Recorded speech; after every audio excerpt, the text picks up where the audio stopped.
안녕하세요. 우리 서울 북부교회 주일학교 친구들, 이번에도 미리 책을 잘 읽어보고 왔나요? 부모님과 선생님께 순종해서 성실히 책을 읽어온 친구들 정말 칭찬합니다. 혹시 못 읽은 친구들이 있다면 교회에도 책이 비치되어 있으니 분반 선생님께 여쭤보고 나중에라도 꼭 읽어보세요. 선생님은 이 책을 5개의 단어로 정리를 한번 해보았어요. 우리 같이 책을 보면서 그 단어들의 의미를 생각해 보았으면 좋겠어요. 산, 돌, 손, 양, 원. 이 책의 제목이지요? 손양원은 이름인데 그분의 호인 산, 돌은 무슨 뜻일까요? 돌은 우리가 알고 있는 그 돌이에요.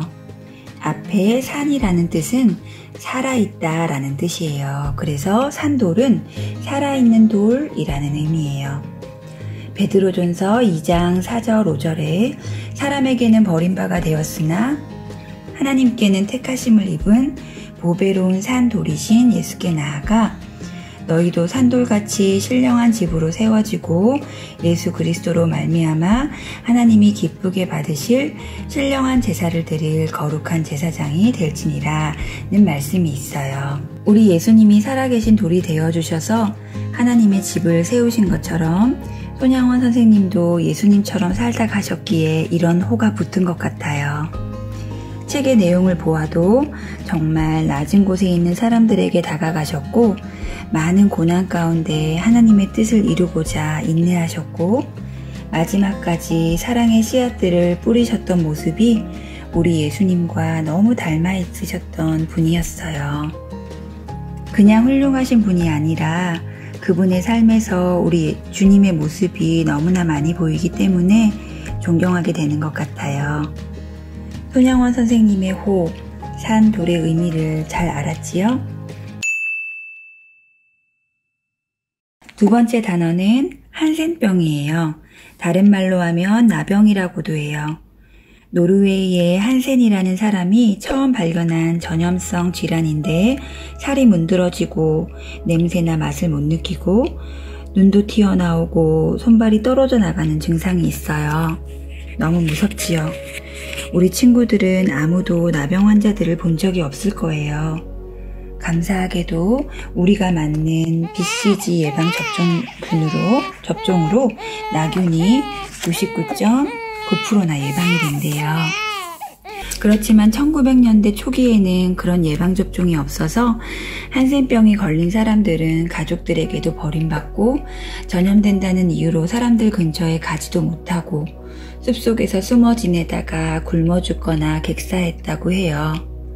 그러던 중 한국을 사랑한 선교사들에 의해 한센인 치료소가 세워지면서 한센병 사람들은 사람으로서의 기본적인 삶을 살 수 있게 되었어요.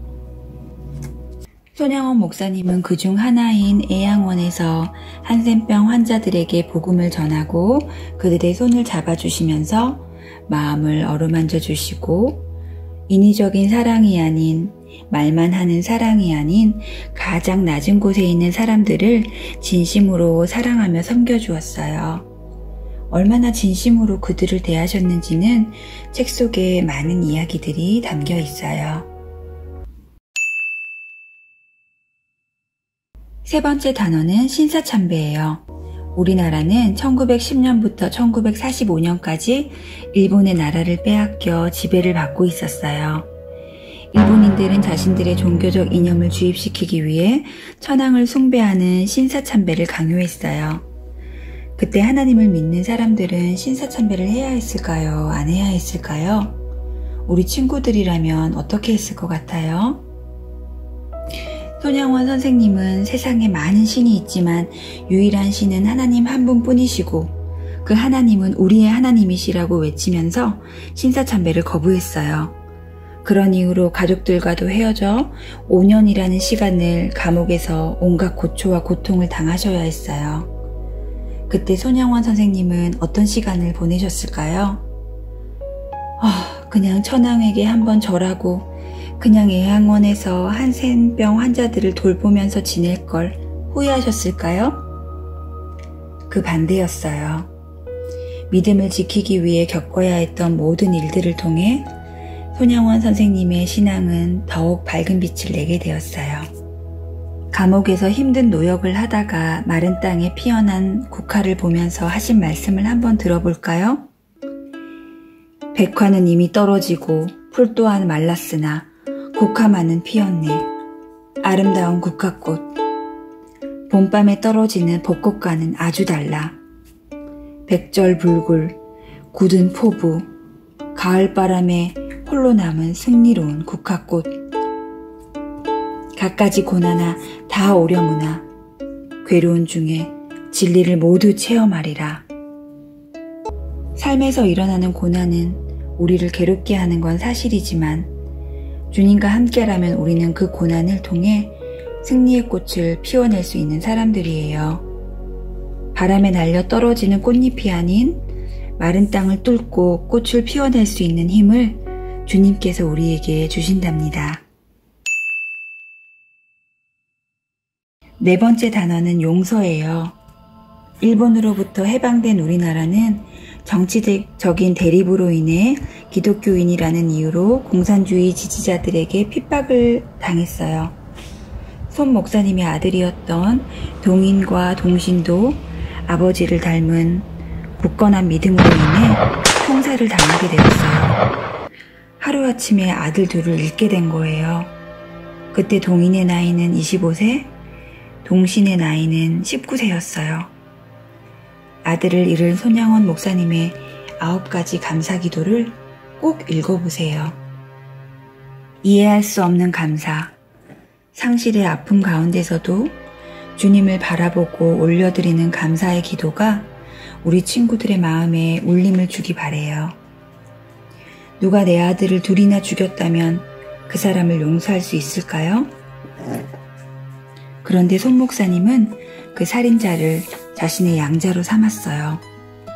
아들로 삼은 거예요. 그를 진심으로 용서하고 회개하고 하나님을 믿을 수 있도록 해주고 공부도 할 수 있도록 도와주었어요. 그것은 하나님께서 용서의 마음을 주시지 않으면 할 수 없는 일이에요. 우리 주님께서 그런 용서를 우리에게 주셨잖아요. 우리도 매일 주님을 기다리게 하고 순종하지 못하고 내가 원하는 대로 하면서 살아가는데 그런 나의 죄를 용서해 주시려고 목숨까지 주셨으니까요. 예수님의 용서, 손양원 선생님의 용서 참 닮아있는 것 같습니다. 마지막 단어는 1950년 6월 25일에 발발한 한국전쟁이에요. 정말 손양원 목사님은 험난한 시대에 태어나 많은 고생을 하다가 주님 곁에 가셨네요. 우리는 일제시대도 전쟁도 다 끝나고 태어나서 편안한 가운데 살아가고 있지요? 이런 은혜의 시대를 살아가는 것을 감사하면서 은혜의 복음을 꼭 믿어야 해요. 그래야 천국에 가서 예수님도 만나고 손양원 선생님도 만날 수 있겠지요? 북한군이 애양원에 있던 여수로 들어오기 전 사람들은 어떻게 해서든 부산으로 가는 배를 타려고 피신하려고 했어요. 그렇지만 손 목사님은 남아있는 사람들을 두고 갈 수 없어 배에서 뛰어내려서 남아있는 애양원 사람들을 돌보았어요. 그리고 끝내 믿음의 절개를 꺾지 아니한 것으로 인해 북한군들에게 총살을 당하셨어요. 그때 나이 49세이셨답니다. 이렇게 이른 나이에 돌아가신 손양원 선생님의 전도와 가르침은 그때 끝난 것일까요? 아니에요. 그분의 사랑을 아는 한센병 환자들, 그분의 삶을 지켜본 많은 사람들이 씨앗이 되어 지금도 주님 안에서 열매 맺는 삶을 살고 있어요. 지금 우리도 만나보지도 못한 손양원 선생님의 삶을 느끼며 감사하고 배우고 있잖아요. 선생님은 이 시간을 준비하면서 이 책을 읽는 우리 친구들의 얼굴을 한 명 한 명 떠올려 보았어요. 지금은 모든 의미를 다 이해하지 못할 수도 있어요. 하지만 우리 친구들이 주님 안에서 자라가면서 손양원 선생님의 모습들을 떠올릴 수 있으면 좋겠어요. 우리가 아직 예수님을 만나지는 못하지만 예수님을 닮은 분들의 모습 속에서 마음에 큰 힘과 용기를 얻을 수 있거든요. 이런 믿음의 거인들의 모습을 보며 크게 자라갈 우리 친구들 계속해서 응원합니다. 자, 그럼 이것으로 산돌 손양원 독서 활동을 마치겠습니다. 감사합니다.